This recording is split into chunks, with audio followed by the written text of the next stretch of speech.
क्षेत्र का उद्योग क्षेत्र पांवटा साहिब कालाम माननीय रेलवे के साथ जोड़ा जाए। सदस्य सभापति महोदय, आपने मुझे बोलने का मौका दिया। मैडम, आपका शुक्रिया। बहुत धन्यवाद। बजट की स्पीच में फाइनेंस मिनिस्टर ने 4 बिरादरियों का जिक्र किया।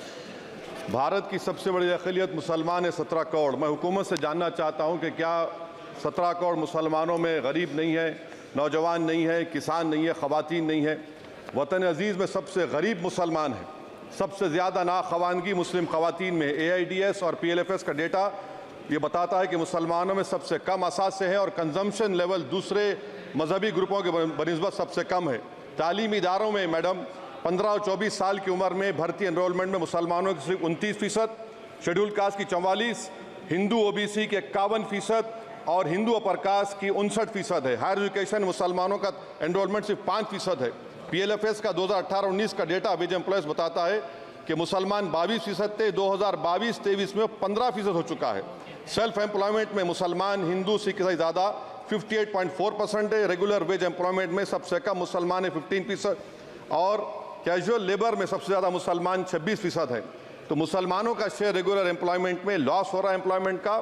मुसलमान नौजवानों का ना रोज़गार मिलता है, ना तालीम के मौक़े, ना हुकूमत उनको कोई तरबियत सहूलत दी जाती है। मैं मोदी हुकूमत को एक मुसलमानों का एक अछूत बना दिया है, ना कोई सियासी नुमाइंदगी है, ना मुल्क की तरक्की में इनका कोई हिस्सा दिया जा रहा है। मैं मैडम, माइनॉरिटी वेलफेयर मिनिस्ट्री में 2023-24 में 38% की बजट में कमी कर दी गई, 5,000 से 3,000 करोड़ कर दिया गया। इस साल के बजट में सिर्फ चंद 100 करोड़ का इजाफा किया गया, मगर 23-24 के बजट के लेवल पर पैसे मुख्तसर नहीं किए गए। ये मोदी हुकूमत की बदनीयती और झूठा कमिटमेंट है, झूठा कमिटमेंट अक़लियतों के ताल्लुक से। तालीम के उस अक़लियती स्कॉलरशिप मैडम, अक़लियतों के गरीब तलबा और तालिबात को दी रकम में कमी कर दी गई। 2019 में मोदी ने कहा था कि 1 करोड़ स्कॉलरशिप दिए जाएंगे, अब सिर्फ 58 लाख दिए जा रहे हैं। 47% अक़लियती एप्लीकेंट्स को हर साल स्कॉलरशिप से महरूम कर दिया जा रहा है। 10 साल से मैं कह रहा हूँ कि डिमांड ड्रिवन करो। डिमांड ड्रिवन के लिए सिर्फ 3,000 करोड़ की ज़रूरत है, मगर ये हुकूमत सच्चाई को और ईमानदारी से काम नहीं कर रही है। 2007 और 8 से माइनॉरिटी स्कॉलरशिप का नंबर इजाफा नहीं हुआ है। Pre matric scholarship madam, Kundu committee ने कहा कि मुसलमानों में drop out rate primary level पर होता है, तो हुकूमत ने 9th क्लास से प्री मैट्रिक स्कॉलरशिप पैसे दे रही है। NDMC की इक्विटी मैडम 800 करोड़ एक मजाक है। PMGAV के में 910 करोड़ दिए गए। सारी दुनिया जानती है कि जहां मुसलमान बसता है गांव में, शहर में, वो अंडर डेवलप एरिया है, और आप मजाक करें ऊँट के मुंह में जीरा देकर। हज में 97 करोड़। हज कमेटी एक रुश्वत का मरकज बन चुका है। प्राइवेट टूर ऑपरेटर्स के एक लाइसेंस के लिए पैसे देना पड़ता है, बिल्डिंग सिलेक्शन के लिए पैसे देना पड़ता है, मीना मुजदलफा में कंपनी के सिलेक्शन के लिए पैसे देना पड़ता है। मैं हुकूमत से मुतालबा करता हूं कि उसको ख़त्म किया जाए और CBI से इंक्वायरी करवाई जाए। मोदी हुकूमत को अक़लियतों, बिल्कुल मुसलमानों से नफरत को ख़त्म करना पड़ेगा। मुसलमानों को उनका दस्तूरी हक मिलना चाहिए। आप कैसे विकसित भारत बनाएंगे अगर 17 करोड़ मुसलमान नफरत करेंगे? मैडम, पूरी स्पीच में फाइनेंस मिनिस्टर के बच्चों का जिक्र नहीं है। आज हमारे देश में 66 लाख बच्चे रोज भूखे सोते हैं। 46 मिलियन बच्चे स्टंटेड हैं मेल न्यूट्रिशन की वजह से। 25 मिलियन बच्चे वेस्टेड हैं। मासूम बच्चों की यह बदकिस्मती और बदबख्ती है कि एक शख्स चाय बेचकर वजीर आजम बन गया। LTC, long term capital gain tax madam, was decreased from 20 to 12.5%. However, the indexation benefit has been removed and won't apply to any property purchased after 2001.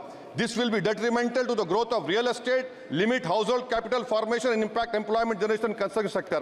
This change in LTCG is a quasi-wealth tax on household, particularly the middle class. Internship programme madam, 5 साल में आप 1 करोड़ लोगों को intern कराएंगे, यानी एक company को 4,000 लोगों को ट्रेन करना पड़ेगा। मुझे बताइए, क्या ये बड़ी कंपनी का माने क्या है? It is unachievable. Will it be based on market cap, revenue, employ size? Maybe prime minister Modi is saying to Agniveer to do internship after 4 years of service in armed forces. Madam, 21 billion people have given up all hope and stopped looking for jobs. This brings down to 9% eligible population that is either employed or they're looking for jobs. Maybe finance minister can introduce a Berozgar tax and tax unemployed as well. No significant increase for social welfare, healthcare. It looks like Prime Minister Modi is saying, देश की middle class की संपत्ति पर पहला हक हमारे alliance का है. In real terms, when adjusted to inflation, the allocation of health AB, PMJ has declined. Modi is saying he said heal in India during G20. The reality is India is hurting. Madam, this government wants to increase FDI from China. Is the Prime Minister not concerned that our armed forces cannot patrol 26 patrolling points out of 65 in Ladakh? Maybe the Prime Minister wants the Chinese monopoly Indian markets. Import from China have crossed 101 billion 2024. Prime Minister Modi says Khelo India, but in reality the budget has shown that Modi government policy is Jhelo India. Gharib, middle class, farming, city dwellers, men and women, sab Modi ko jhel rahe hain. Madam, in the current financial year, in February 5th, 15,993 MSMEs have been closed. Total MSCs closed have 35,680. Andhra Pradesh bifurcation. This parliament passed a law. For last 10 years, Modi government has shown their intellectual dishonesty in not giving ITR, IIM, Bayaram Steel Factory, Railway ko Khazipet, recognition of Palmaru as National Irrigation Project. This shows intellectual dishonesty of this government. Madam, I end my speech by quoting a famous poet, and I'm amending certain verses. 133 crore इंसानों, जिंदगी से बेगानों, सिर्फ हुक्मरानों ने हक तुम्हारा छीना है। खाक ऐसे जीने पर ये भी कोई जीना है। बेशऊर भी तुमको बेशऊर कहते हैं। सोचता हो ये नादान कैसे हवा में रहते हैं। 133 करोड़ इंसानों, कब तक ये खामोशी? चलते फिरते जिंदानों, गरीब खवातीन, नौजवानों, किसानों से रोने की सदाएं आती हैं। जब शबाब पर आकर खेत लहलाता है, किसके नयन रोते हैं, कौन मुस्कुराता है? काश तुम भी समझो, काश तुम भी जानो किस कदर भयानक है जुल्म का ये ढब। देखो रख से आतिश व आहन देखते ही जाओगे, होश में ना आओगे।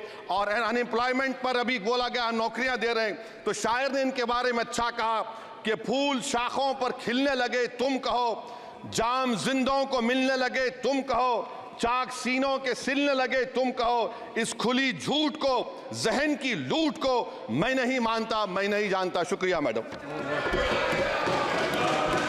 माननीय सदस्य श्री